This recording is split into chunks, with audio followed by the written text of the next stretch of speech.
నమస్కారం.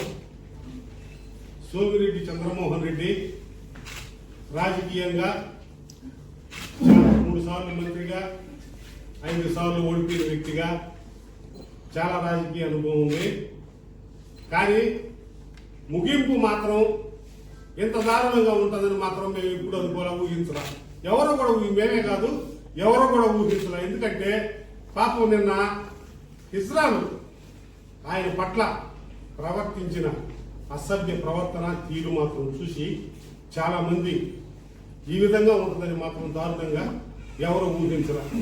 ఎందుకంటే వాళ్ళు అసలు వచ్చిన తర్వాత చంద్రమోహన్ రెడ్డి ఆలోచించాలి, వాళ్ళు ఎందుకు వచ్చారు, ఎక్కడి నుంచి వచ్చారు, వాళ్ళు ఏ విషయంలో తేడా ఉంటే వచ్చారు అనేది ఎవరన్నా పంపించారనేది ఆలోచించకుండా కేవలం ఒకే ఒక నింద మా మంత్రి గారి మీద పార్టీ మీద మోపటం ఇది న్యాయం కాదు, అసమంజసంగా ఉంది, ఇది పద్ధతి కాదు.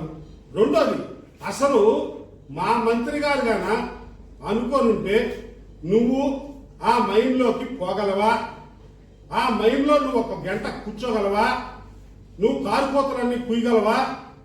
ఆయన ఏమనుకున్నాడు, పాపం నీ సీట్ కన్ఫర్మేషన్ కోసమో లేకపోతే ప్యాకేజీ కోసమో లేదో అతను తంటాలు అతను పడుతున్నాడులే మనకెందుకు అనుకున్నాడు తప్ప, లేకపోతే ఈ విధంగా నువ్వు ఈ విధంగా ఉంటుందని మాత్రం ఆయన అనుకోవాలి. తర్వాత నువ్వు ఆలోచించాల్సింది అల్లీపురంలో ఇజ్రాయెల్కి ఒక సెంటర్ కూడా ఉందని కూడా నువ్వు ఆలోచించాలి. ఉందో లేదో నీకు తెలుసుకో.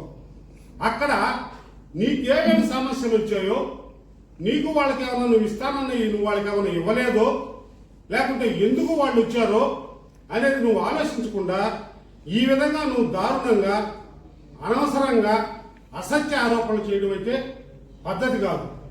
నీకు వాళ్ళ